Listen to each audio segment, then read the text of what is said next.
Imagine if Jehovah God did that. Imagine if he decided to, I saw you while you were being formed. I saw the embryo of you, and, I'm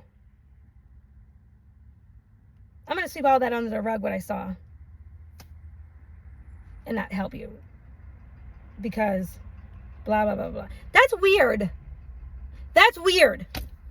That's bad is what it is. It's bad. That is not a way to handle adult situations. That is not a way to handle life.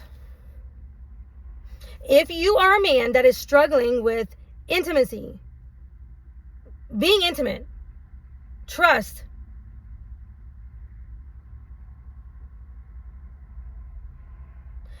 and you have a strong need for approval, though, from your partners, from your female partners, you have a strong need for approval. These are signs that you have a mother wound. You have been wounded by your mother. That you may love your mother very deeply, and I'm sure she does love you too, on her whatever capacity that she could love you, if she's still alive or not, it doesn't matter. It doesn't change the fact that you have been wounded by your mother. It doesn't change that there has been some wounding. Sometimes, most of the time, a lot of times, the wounding was very unconsciously done. This is where forgiveness, true forgiveness, comes in. And I mean, you can't just say, I forgive my mom and it's fine, it's okay, we're just saying, that's sweeping under the rug. When you don't actually particularly take those all the times that you can think of in your mind that you were wounded. Whatever times that come up. I don't care if it's a long book, a long list, it doesn't matter, but each one of those times, what you actually have to do, part of your self-help, is each one of those times, whether you do it on video, like whether you're a writer or if you're more like me, I'm more of a audio person and I like to speak, right?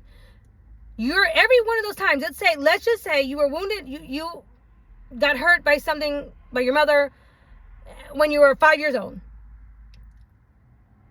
And you remember it because it created a memory, a sad memory. It created a time and it made you feel a type of way. You have to actually go back to that situation in your mind. This is what you actually have to do. You have to go back to that particular time. Like I said, if you have 50 of these times or whatever, try, whatever times that you remember the most, right? Put yourself back in that situation and how old you were. And you have to actually admit and say out loud how it made you feel.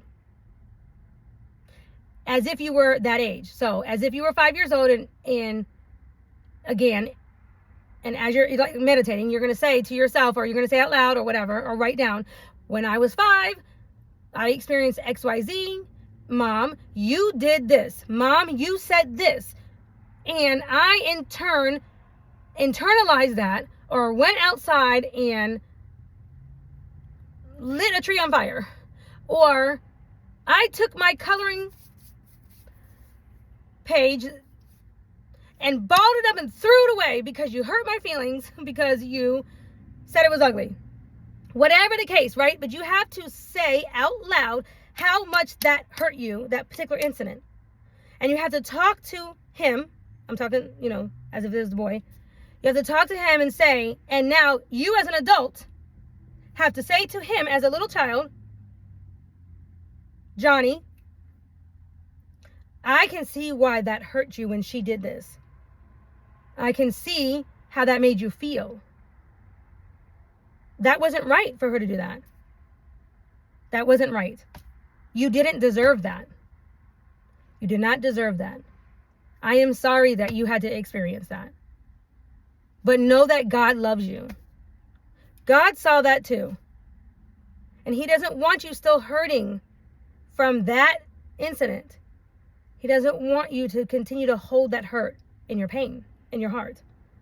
That hurt and pain in your heart. I want you to release that.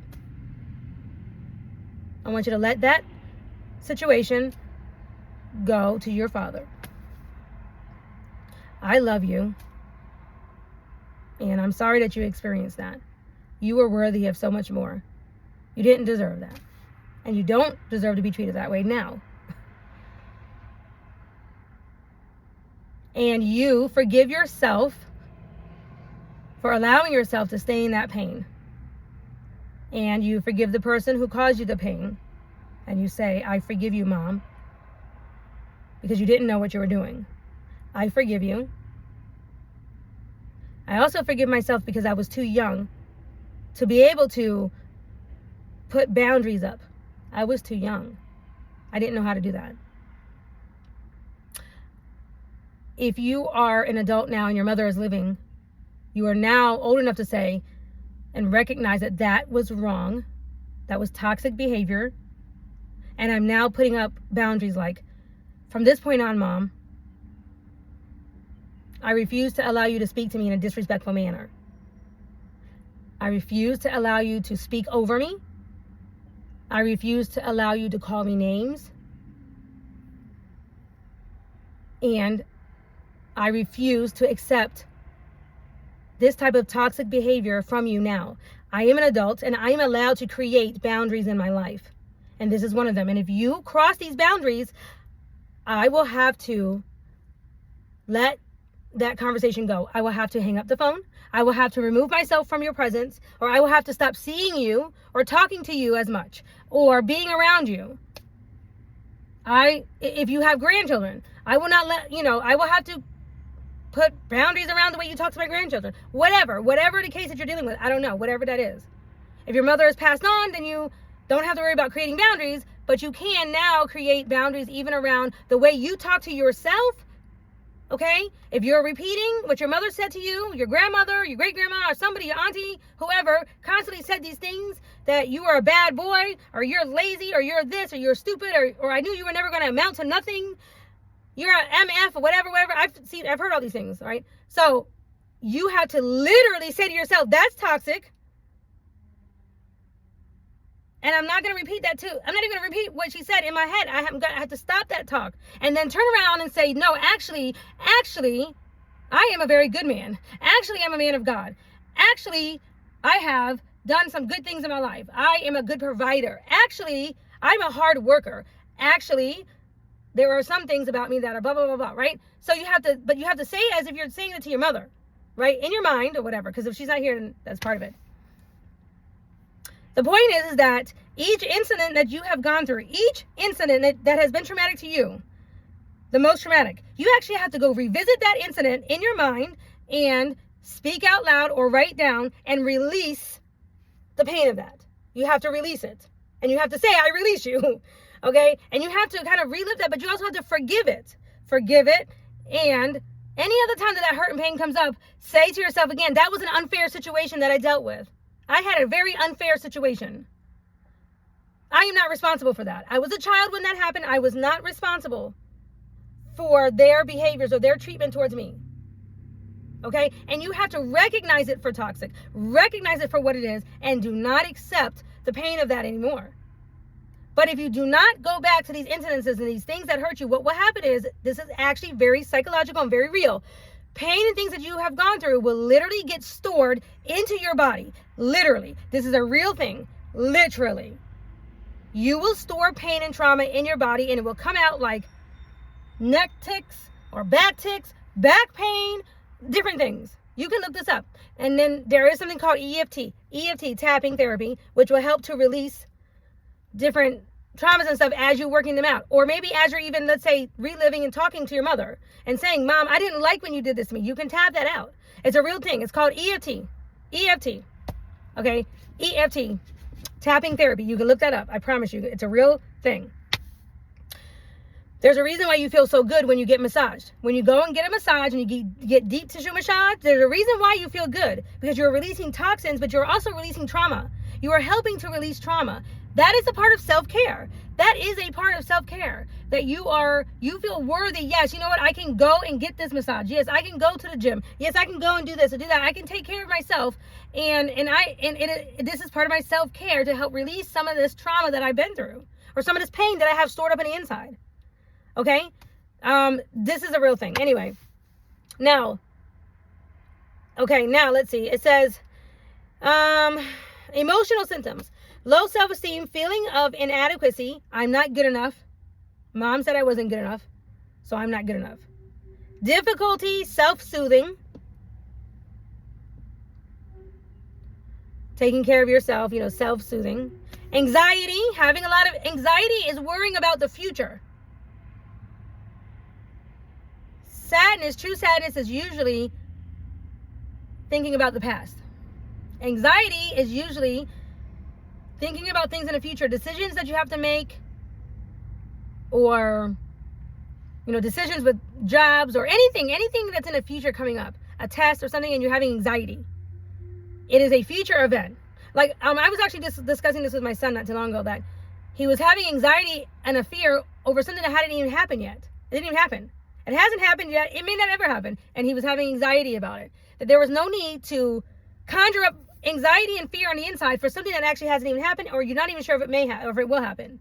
Don't worry about things that have not happened yet. This is, for example, what if I go talk to this girl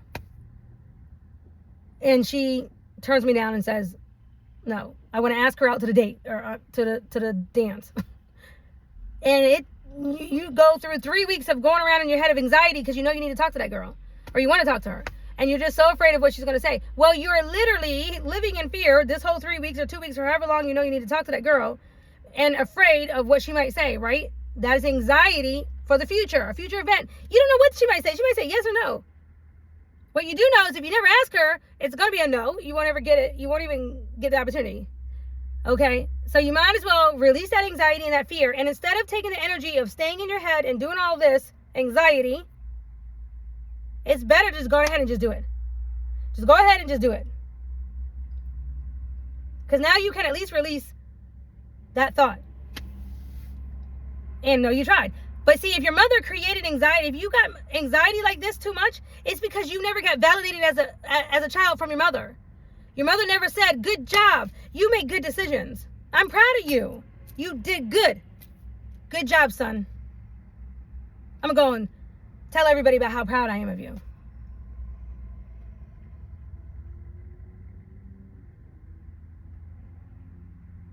Depression. And a persistent longing for maternal love can be associated with a mother wound.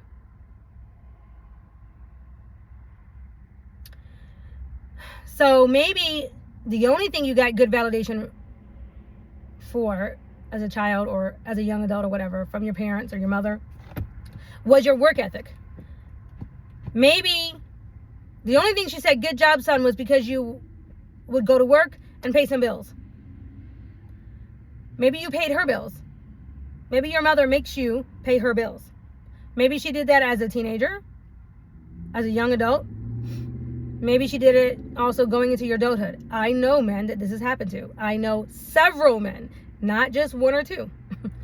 I know several men who their mother made them feel like it was not only their duty to go out and work for her and pay her bills, but that was the only thing that she gave him credit for.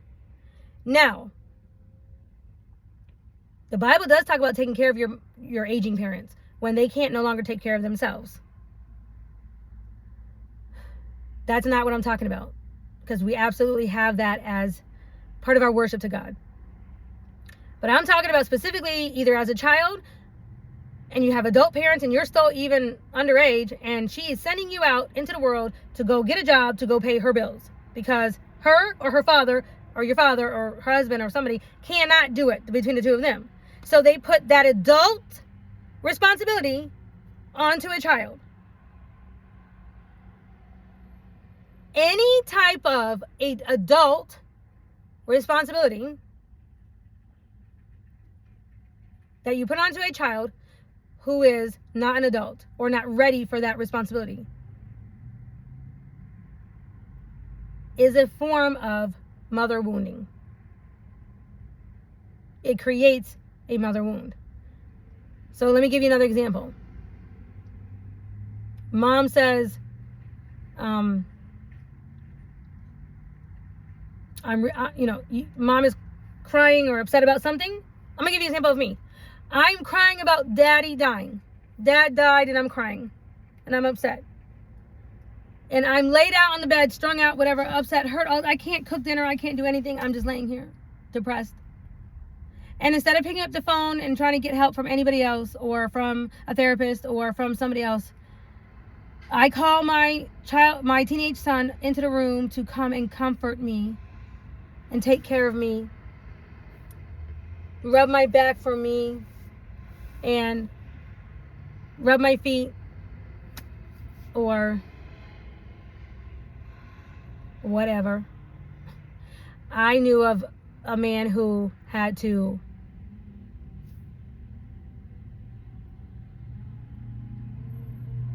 check for breast cancer lumps on his mother. His adult mother was checking for breast cancer, for breast lumps.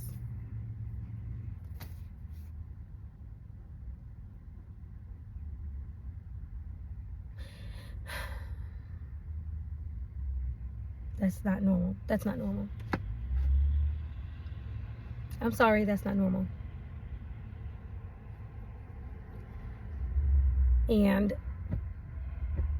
when I now try to make my son, my teenage son or my young son or whatever, comfort his adult mother, and where he is taking care of my needs instead of me nurturing him, okay, that is a mother wound.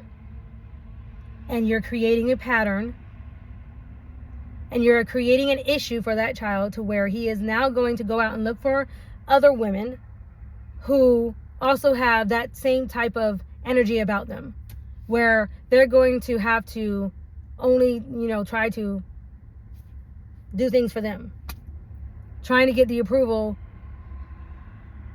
constantly of other demanding mothers or women, okay? It affects you. No person, no child who is not mature and not ready for whatever it is, whatever the responsibility is, if you're giving him an adult responsibility, duty, and they're not ready for that, it will create a wounding effect or an issue, even a slight disability, emotional disability. Okay, now it says manifestation in behavior. Some men with a mother wound may exhibit behaviors like people pleasing. That's what I'm talking about. This is part of the wounding. Now you are going to the world people pleasing, trying to get validation from everybody because you never got it from the one person who you needed it the most, which was your mother. Okay, I'm reading this, literally reading this. See that?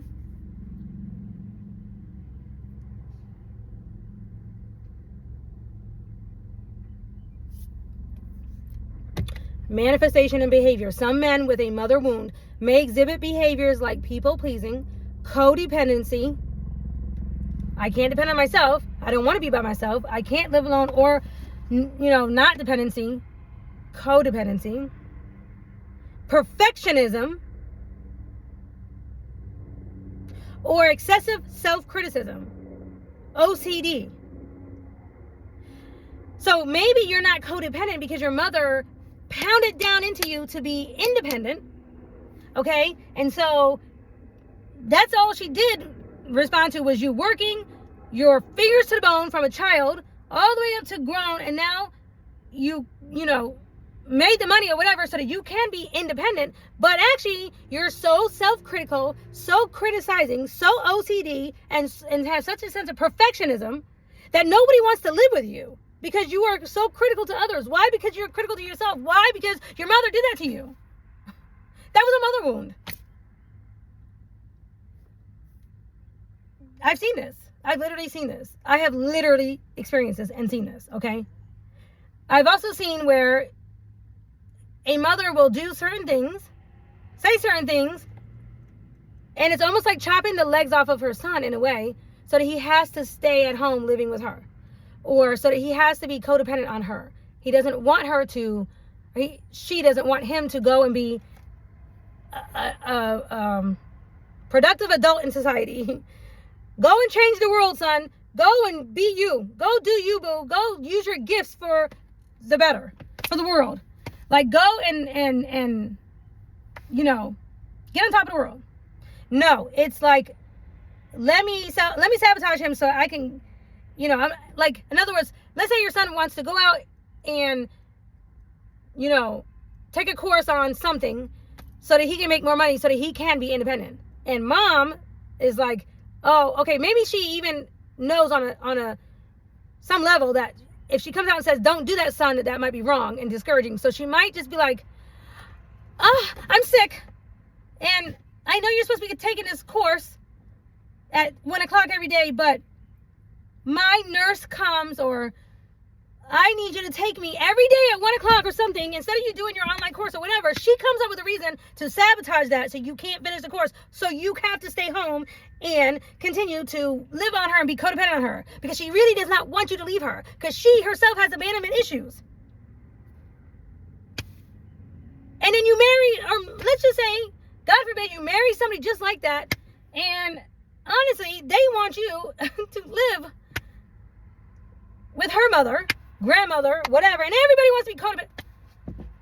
It's codependency. It's like, in other words, nobody is able to leave the coop or leave and do what they want to do because they want to, or because they can, or because they should. See, it's different when people just are where they want to be because they want to be. Like, Mom, I love you so much. I want to care for you. I want to be here for you. I am here because I want to be with you. And mom shows up like, thank you, son, and I want to be here for you, and I want to nurture you, care for you, whatever, because I want you to actually want to be with me too. And I'm going to be kind and loving to you so that I don't, you know, force you to either leave too soon or leave too late or whatever, you know. Okay, so everybody has free will, and I'm not going to step on your free will in any way, either secretly or openly. I'm not going to try to get you to change or, you know, try to sabotage whatever you got going on. I'm going to allow you to use your free will however you see fit. And I'm going to support you in that. I will find somebody else to come and take care of my sickness or my needs or whatever I got going on during the same time that you have whatever else going on. That's healthy. That is healthy. Now, okay, this is all online. It says, how does, okay, we already talked about how does a mother wound show up in men, okay? A man with an unhealed mother wound often carries unresolved pain, resentment, or distrust rooted in his early experiences with the feminine, usually his mother or a maternal figure. So now he is going out into the world, not able to trust other females out there. Now, he may not even know that this is going on. And so this person may be like, God, I've had so many issues. I am praying to you to please send me XYZ kind of woman, because I need her. And God, knowing that how he made the man, he's like, yeah, you do need a wife. Because even Adam, who was perfect, needed a woman. So yeah, God's like, yeah, I'm about to do that for you, because, you know, that's why there's more women on earth than there are men. Because Job said, I want to make sure that all these men have enough women. Okay, so God sends in your woman to answer your prayer, and she's healthy and healed or whatever. And if you are healed, you'll recognize that as love. You will recognize her as love. If you are unhealed, you will run her away, literally, by the way you treat her. You will run her away because you will not be able to accept the love the kind of love, healed love that she gives to you. Or you will ghost her or drop her, leave, because you are so uncomfortable with the type of love she gives you that you won't be able to handle it, because you're not healed yourself. You can't trust it. You don't trust her. This is not normal, or this is, you know, whatever, all these things that are going on, how it shows up, and you will run away from real love. And in fact, you may even go run towards a woman who reminds you of your mother, or maybe who your mother has set you up with, because they both have to share the same dysfunctional, toxic nature, and this is normal to everybody in the family. And so therefore you'll listen and go And when you go back over there to that other woman or whatever, because you've ghosted the one that God sent you, you are now coming back with, or,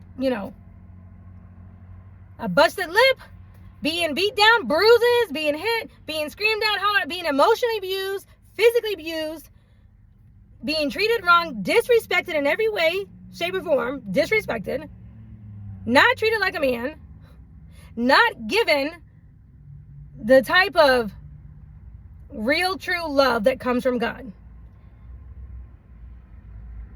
Not really being encouraged to do your own thing or to grow spiritually or emotionally, whatever, financially. Okay, none of that. You are encouraged to actually perpetuate all the dysfunction and toxic things that you were taught and everybody in your household and everybody around you did. They want you to stay in that toxic cesspool where we all validate each other in our garbage.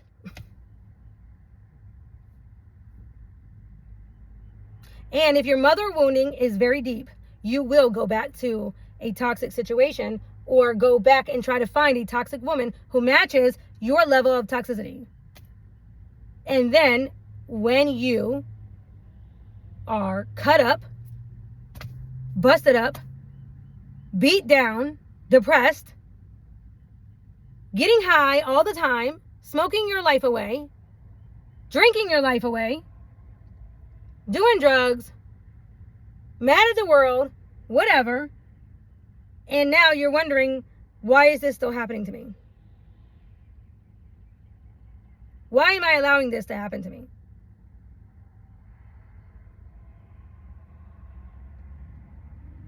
This is where it stems from. This is how things like this happen. And now you are looking back, thinking and regretting letting the love of your life walk away or leave, go or whatever, and choosing a toxic version of your mother.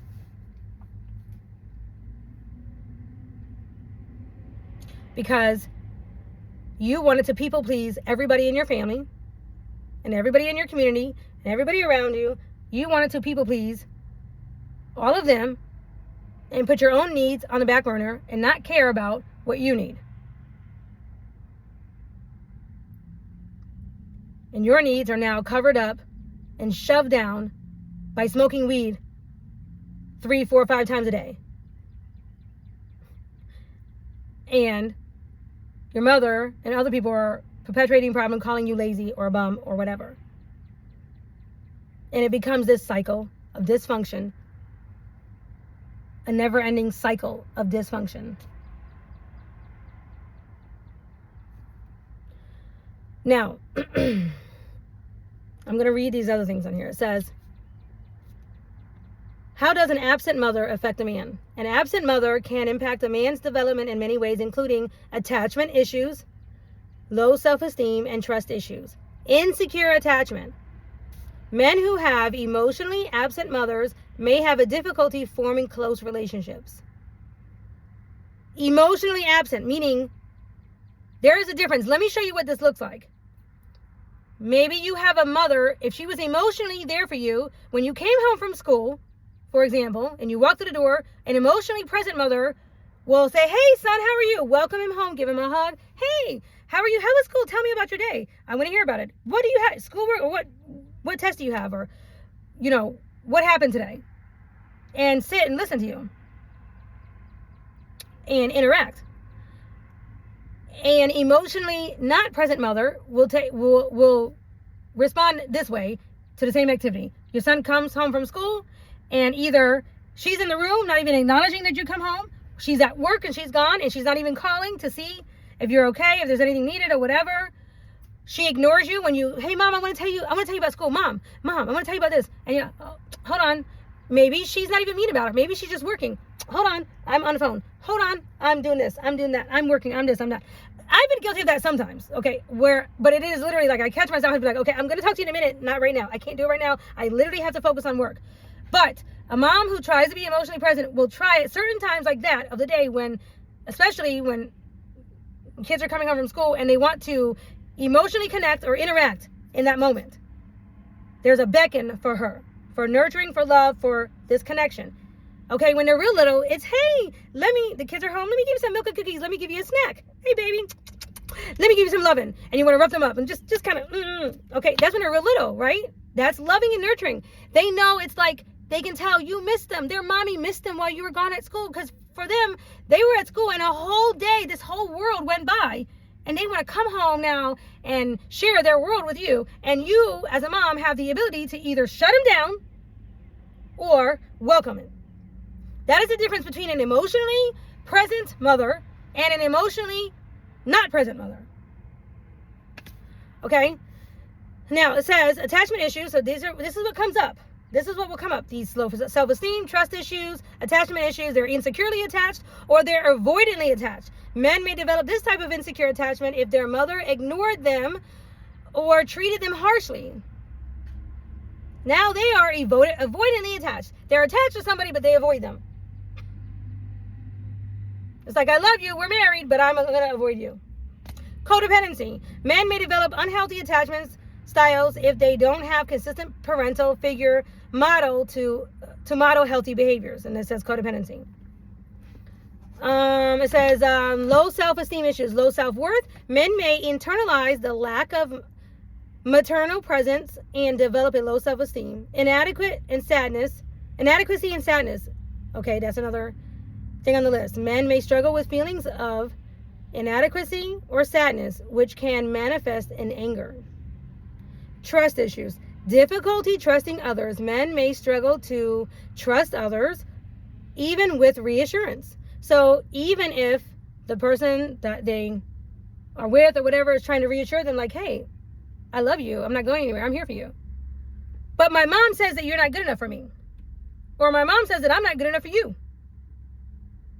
And your woman or your person, your girlfriend or wife or whatever, she's like, but honey, I don't care what your mom says. I'm here for you. I'm trying to reassure you. And he still can't deal with. The reassurance is still not enough. He needs more. Like, it's not enough. Overly dependent on women. Men may become overly dependent on women for support. Okay, and so, then it says relationship challenges. Challenges in romantic relationships. Men may have challenges in romantic relationships due to trust issues and other patterns. Challenges in friendships. Men may have challenges in friendships due to trust issues and other patterns. So, it just really depends on, it's kind of repeating itself here now, but the point is that if you were abused as a child in any way, emotionally, mentally, psychologically, physically, if you were abused by another man, maybe your mother knew and didn't want to address the issue that you were being abused by another man. Maybe it was your stepfather or something like that.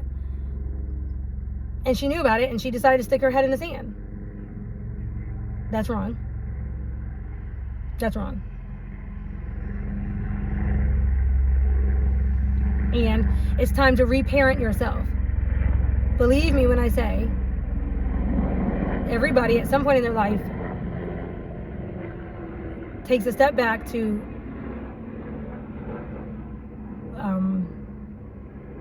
think back about their childhood and whatnot and address those issues, or at least they should, if they want to grow and have healthy relationships and form healthy families and connections and have success in their life.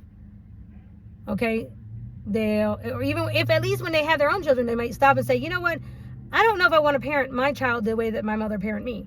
So at some point, they should stop and reflect and may have to go to counseling or may have to, have help getting some of this out. Because we all actually do get wounded because we are living with imperfect people in an imperfect world where Satan the devil likes to stamp out everybody's light. Okay? And the earlier he can get to you, the better. But as you develop coping skills for yourself and ways to deal with, your issues and things, you are able to help parent your children and give them coping skills. Because they, you have 18 years to work with your child, and maybe after that you get some, or maybe not, but it depends. But really, ideally, you really want to think about it like 10, because they got to start utilizing some of the tools that you give them by age 10. How to protect themselves emotionally, physically, how to run from a man if he is, maybe trying to abuse him or her, okay? Or how to feel like they can talk to their mother about whatever, like, "Mom, I need to tell you what happened."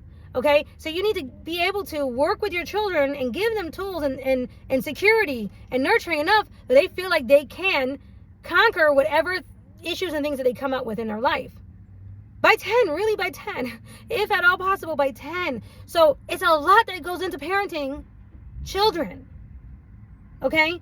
And even me, when I was married to my second husband, and his oldest daughter had her baby while they were living with us and everything, and it was a little girl. So for me, it was a blessing, because I always wanted to have a little girl. I never got to have a little girl, so I really utilized that time. I really, bonded with her and was close to her. But I worked whatever I had inside of me to the best of my ability to put good in her. Whatever I had, whatever I could. She was technically a step grandbaby, because she has both her grandparents and all of that, and I don't like to take anybody's shine, especially grandparents. They are crazy about the grandchildren, right? So, but I did whatever I could for her to show her love, to give her confidence, to give her self-esteem, because I wanted that for her, right? Because I knew this, because I was older now, even older than I was back even when I had my kids. So it was like, she was looking, I know I was a maternal figure for her at this young age at that point. And I knew that I could either edify her and build her up and give her some tools, or the opposite. So I was very consciously aware of that. Okay? But I am a healed version, or, progressively healed. Everybody's always healing. You're never all the way healed. We all are on a healing journey, but I am healed enough to want to spread my healing tools onto the little ones that I am bestowed upon. And I carry that same mentality with anybody and anybody's children that I am blessed to touch in any way. That's how I look at 10 and under. That's how I look at it. Because I don't know what tools they're getting or not getting from their own parents, okay? I'm talking about, like, if I meet a stranger or whatever. I'm talking about so much and so, even when I am in the store and I see a mother speak or curse over her child or something, I will follow them, and not in a crazy stalker kind of way, but throughout the store or whatever. And as soon as mom turns her back to go grab something or whatever, and especially if it's like a little child, to go over and walk by and just, like I'm shopping, and just say to that child, "You are so pretty. You are so pretty. Look at you. Look at your little pigtails. You're so cute. Look at whatever I can say that is positive." I purposely will go over and speak the opposite of what I saw. And God knows this to be true, because I don't like it. I don't like it. It's wrong. I hate it. Because people don't know sometimes how much you're really hurting your child. And sometimes I just will pray. They don't even know. I pray secret prayers all the time for people that I don't even know, they're strangers, but I'm looking right at them and I'm seeing something. And I am literally saying, "You know what, God, help whatever I just said or whatever. Let that counteract that nasty thing that I just heard the mom say or whatever. Let them hold on to what I just said to them as a form of counterbalance to whatever they're getting. Give her this memory for the rest of her life that she is special, that somebody just told her that she was special." I think like that, okay? I know that there are so many other people in the world who think like that. I know there are, because I talk to people like that.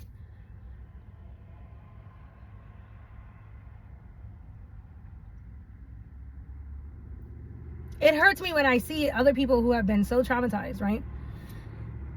Sometimes I am collateral damage from the hurt that they have been affected by. Sometimes I'm just collateral damage. And as an adult woman now with a parents that again, like I said, I've never been so happy and felt so fortunate to have the parents that I had. And my parents were not perfect. They weren't perfect. But they were so ahead of the game.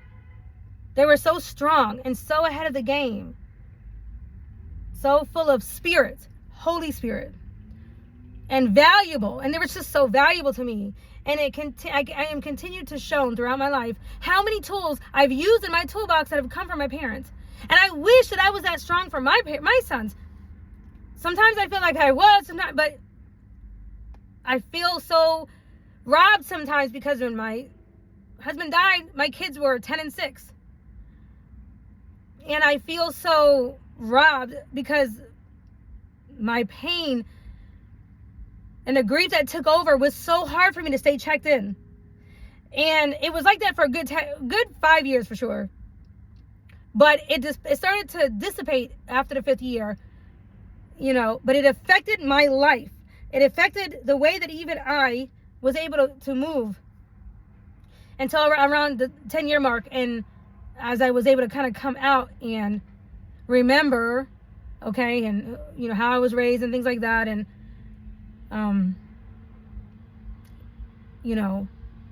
learn to move through the world with that hole in your heart, because everybody will lose somebody at some point, and you will feel that pain from losing somebody. And eventually, as long as you don't give up and you pray to God, you will move through your pain and you will move throughout the world. You're able to move on and work and start filling your own cup enough or whatever so that your cup runneth over again to be able to fill other people's cup. Especially if you pray and ask for help. Okay, but as I look back and I realize, like, my parents, they did so much for me, even as an adult when my husband died. And as a child, they gave me so many tools. And I also saw them in action. Show love, express love, be loving, use the Holy Spirit, pray to God, rely on God. I saw it happen. And because I saw it happen, I was able to more naturally even able to pick it up and do it. And if I didn't have that, I don't think that I would have even been able to go through what I went through. Much less be able to even help anybody else. Okay, this video has been way too long. Nonetheless, this needs to get talked about. So if you are a man and you have a mother wound, I'm going to continue to encourage you on this channel. And I'm going to encourage you and your girlfriends out there, whatever, to share this video with you. Because sometimes it takes hearing it either from a stranger or maybe just somebody that you might think is pretty enough where you want to look at her eyes. You want to just look at this. You want to just hear this woman talk. So if you want to hear me talk or whatever, right, you might as well be learning something. You might as well be learning something. But I think that the more that we talk about this and this becomes a normal topic of a normal topic that people talk about all the time, like a everyday topic, that this isn't nothing to run and hide from. Yes, your parents made mistakes. Okay. We're sorry, we're sad, or whatever. It's okay. We can talk about it. Everybody makes mistakes and everybody can move and change from them and grow from them. Having a mother wound doesn't mean that you are wounded for life. It just means you have some work that you need to work on with the relationship with females in your life. How you show up, specifically with females. So that you can grow and change. It is not a death sentence. You don't have to stay in a self-sabotaging pattern. And sometimes it just takes somebody else outside of your world to point it out to you and to tell you, you have a mother wound. You need to work on that. Pray about that. Work on that. Go to counseling or whatever, and just be encouraged. And you can change. And things can get much better. And you can heal that mother wound.